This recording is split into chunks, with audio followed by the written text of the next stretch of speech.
Time now for Better Money Boston. I'm here with Nick Colantuono. He's a certified financial planner with Johnson Brunetti. According to a 2025 financial well-being survey, nearly half of Americans say they have used AI to help with their personal financial planning.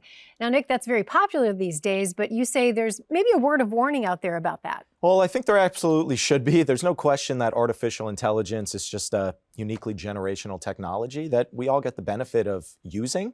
Having said that, whenever it's giving you advice and guidance, you need to take it with a grain of salt.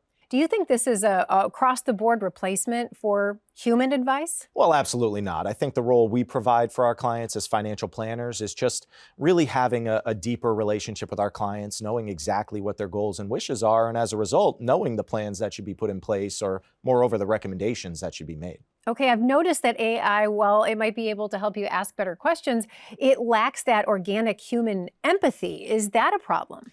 I certainly think it should be, right? When you think of the advice, the guidance we give to our clients, we're doing it on the basis of knowing exactly the positions they've been in the past, their biggest fears, their biggest wishes, really what their, moreover, kind of family dynamics are. I think all of this is just important when giving advice and guidance to folks in a somewhat fragile phase of life. And of course, AI, it does not have a duty. It is not duty-bound to look out for your well-being. How could that be problematic? You're absolutely right. It could be problematic because if whoever is making the recommendation is not doing it from a fiduciary basis, where they have that, as you mentioned, ethical, legal responsibility to be acting in your best interests when making those recommendations, you might just find yourself in a place where you don't want to be. So try to avoid that. Indeed. All right, Nick, you brought a free book today. Tell us about it. We have. This is Aging with AI. We've all been presented with a really unique opportunity through this intelligence. You want to make sure you're using it the right way. Indeed. So get that book today. If you are wondering,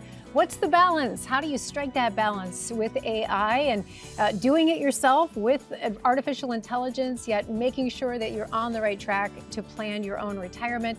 I encourage you to get this book right now. It is free to you today as a viewer, and we want you to get it at bettermoneyboston.com. Again, get Nick's free book today at bettermoneyboston.com. And we'll see you back here next week.